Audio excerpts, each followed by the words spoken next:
Here is everything you need to know before getting your very first set of K-tips. First, who are they for? They're for anybody looking to add thickness, length, a little bit more volume. Basically anybody who wants more hair is a great candidate for K-tips. Now, who shouldn't be getting K-tips? Somebody who washes their hair every single day might not do the best with K-tips. They can dry out the hair a little bit more, and it can make it a little bit more work for you when it comes to styling your hair. Now, the same thing is true for somebody who washes their hair every couple of weeks, somebody who really pushes their hair. The extra oil from not washing your hair can really interact with the keratin bonds and make them not last as long. Somebody who has a hard time feeling things in their hair. So if you like to brush your fingers through your hair and feeling any tiny thing in your hair is gonna annoy you, it might not be the best thing for you. In fact, extensions period might not be really good for you. But of all of the extension types, K-tips are some of the smallest, most discreet. So if you do have a hard time feeling things in your hair, I'd recommend trying a very light amount of keratin extensions of K-tips first. That way you can see the feeling of how they feel in your hair. Get them put in as small as possible, and that should allow you to feel like you have complete freedom with your hair. You can still do your half ups, you can still do your full ponytail, slick ponytail. You have complete freedom when it comes to styling your hair with K-tips. Now that's not the same for all the other types of extensions like weft or tape-ins. So you might want to look into my other video where I explain the difference between K-tips, I-tips, weft, and tape-ins. Somebody who never blow dries their hair also might not be a good candidate for K-tips. We don't recommend leaving the extension site wet when you finish washing your hair. So if you're the type of person to wear your hair wavy or natural, we recommend blow drying the root area first and then re-dampening your mids and ends to get your curl pattern. Now, if you do have a curl pattern or any texture to your hair and you're looking to match that, K-tips are perfect for somebody that needs to match their texture difference. Usually you can find K-tips in raw bundles, and it's a lot easier to get a closer match to your natural and turn them into K-tips. Getting the exact same out of a tape-in is extremely difficult to get a curly tape-in that matches, as well as getting a weft that is also going to match your texture. It's very easy for the extension artist to turn a raw bundle into K-tips, leaving the curl pattern undisturbed. Now, if you think about the process of how extensions are made with the machine they actually use to make the tape-ins, it's not as easy for the artist to make a tape-in. Now, same thing goes for a weft. A lot of that is made with a machine, and it's not as easy for the natural texture to feed into those machines. So I usually recommend somebody looking for a curly hair extension or a wave or any sort of texture, I usually recommend them to go in with K-tips. Now, another benefit of finding a match to your hair texture is you use a lot less K-tips to get the same density because the curl expands.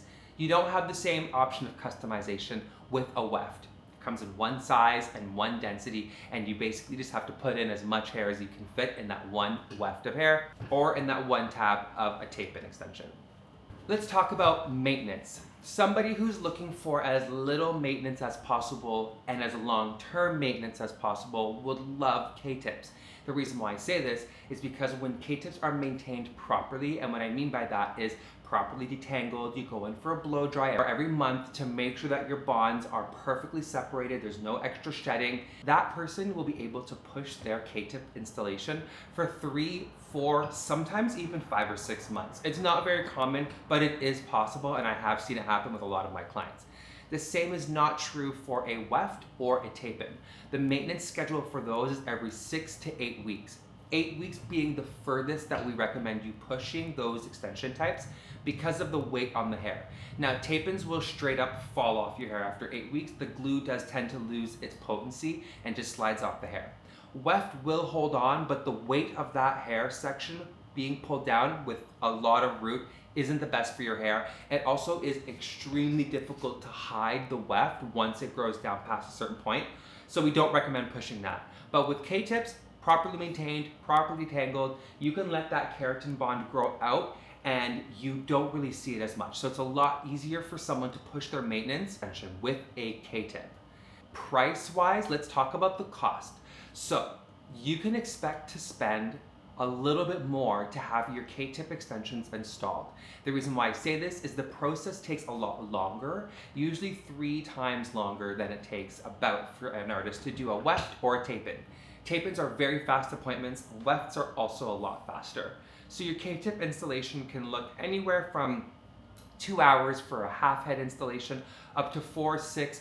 I've even seen some installations go up to 8 hours when you do the bonds very small.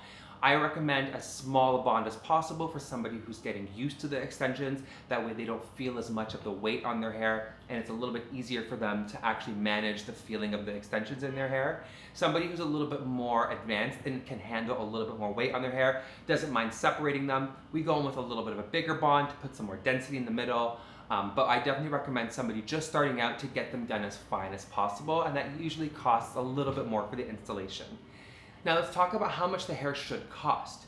There's a huge range in how much the actual hair should cost. On the lowest end, I've seen hair extension cost a couple $100s. Now why this isn't necessarily recommended for K-tips is when you get hair that's a little bit too cheap, what usually ends up being the case is you're getting non-REMI hair. Definitely do not go in with synthetic hair. You cannot install synthetic hair to live in your hair permanently with any of these types of extension methods. I recommend only 100% human hair. Now, REMI versus non-REMI is going to be where a little bit of the price difference shows up. Non-REMI hair means that when the factory collected the hair, all the hair went onto a bin or into some sort of collecting thing, and they grab all the hair, which means some of the cuticles are facing up, some of the cuticles are facing down, and that can tend to make the hair rub up against each other, which makes the hair matte. So if you've noticed that your extensions are getting matted at the root here, at the base, that's going to be very hard for K-tips for you to keep them separated. And what will end up happening is you're going to pull a little bit more on the bond site in order to keep them constantly separated, which is going to put more stress on your hair and cause some extra shedding.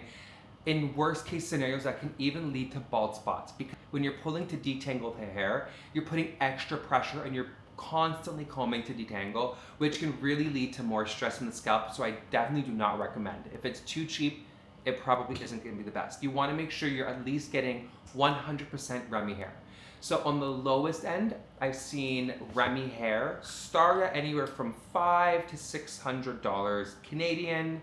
And that is for like an entry-level hair. Usually that hair will last you about 6 months. We recommend that you buy a new set of extensions almost every single time that you go to reinstall your keratin bonds. Now, when you get into more REMI, virgin REMI, and extra virgin REMI, that's when the price will go up to anywhere from $700 to $800 to $900 to $1,000 to $2,000. I've seen some places charge, $3,000 for hair. In my opinion, that is very expensive. I don't think that the hair should cost that much, personally. The most I've ever sold a whole set of extensions for is maybe about $1,500, $2,000, and that was for really thick, really long hair, and we had extra left over.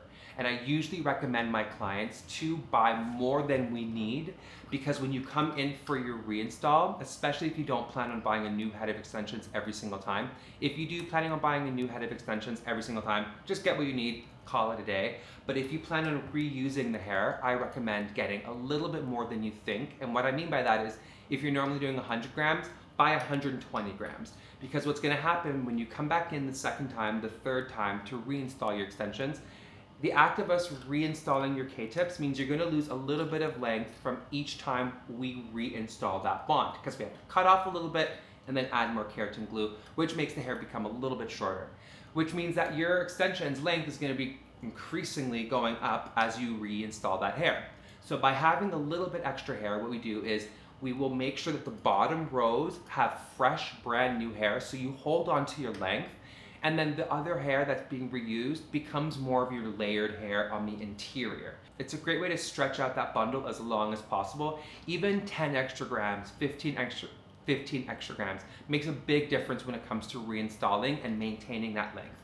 So I definitely recommend getting new hair. So when it comes to the cost, like I said, you're looking at anywhere from $5-ish on the low end up to $1,000, $1,500 is the average range for hair extensions. Any lower than that, I would be a little bit worried. Any higher than that, I'm also a little bit worried. So make sure you really know your source. Make sure you really trust your hairstylist. If you'd like some recommendations from me on who I order hair from, I would be glad to send you that information. Just shoot me a message in the DMs and I will pass that along to you. Let's talk about the lifespan of your hair extensions. So when you are kind of deciding whether or not to buy more expensive hair or start with a little bit cheaper, just plan in the lifespan of that hair. If you're just buying these extensions for, let's say, your wedding or for an event, and you're not necessarily going to be keeping the hair in for 3 months, 4 months, go in with a nice cheap option. You're not going to worry so much. It's going to be great for as long as you need it, and then you can just get rid of the hair afterwards. If you're the type to wear your hair all year long and you're basically going to be taking it out, reinstalling, you have a choice of either spending more on hair that's going to last you a little bit longer that you're going to reinstall, or spending less and having to reinstall it every time. It kind of balances out to being about the same each time. If you're spending $500 twice a year versus $1,000 for the full year, it's more or less about the same. So for somebody who really wants to hold on to a lot of length, usually I recommend just buying a new set of extensions and staying on the cheaper side, versus somebody who is okay to lose a little bit of length and they just want to make sure they don't have to reorder new hair. They can go in with the more expensive hair. Usually that's a little bit silkier and softer. So somebody with a finer fabric of hair usually does better with the more expensive hair. It matches their texture a little bit more. Somebody with a little bit more coarse hair, a little bit more texture to their hair, they can usually get away with the cheaper hair, because personally I find that hair has a little bit more texture to it. It's a little bit fatter in diameter, and so it does better in thicker hair textures, whereas finer hair usually does better in virgin Remy or Slavic hair, whereas thicker hair does better with hair from Asia, Malaysia, and Brazil. So that's how you're gonna kind of figure out where to be getting your extensions from. If you have more soft, silky, finer hair, I usually tend to getting your hair from the same types of donors. So Slavic hair tends to usually be a little bit finer, a little bit silkier and softer, and that tends to match that density a little bit better.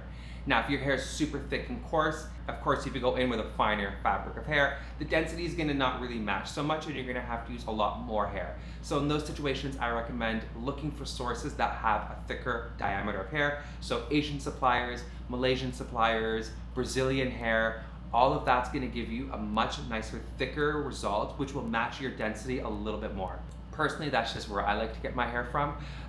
So it's up to you. I don't need to tell you where to get the hair from. We can do a whole video in the future looking at different suppliers and how to tell the difference. But for now, I want to give you the oversight of what to look for and how to decide which extensions are best for you. Now, the actual installation lifespan for somebody on the finer side, I don't recommend you pushing these extensions for longer than 3 months. That's the max that I like to recommend you keep them in your hair, because I find that the extra weight as your hair sheds, that means less and less hair is holding on to those attachment sites. So I don't like to put any extra weight on the hair. So for really fine fabric clients, I'll even say 2 months, 2.5 months is the max if we're really, really trying to be very cautious.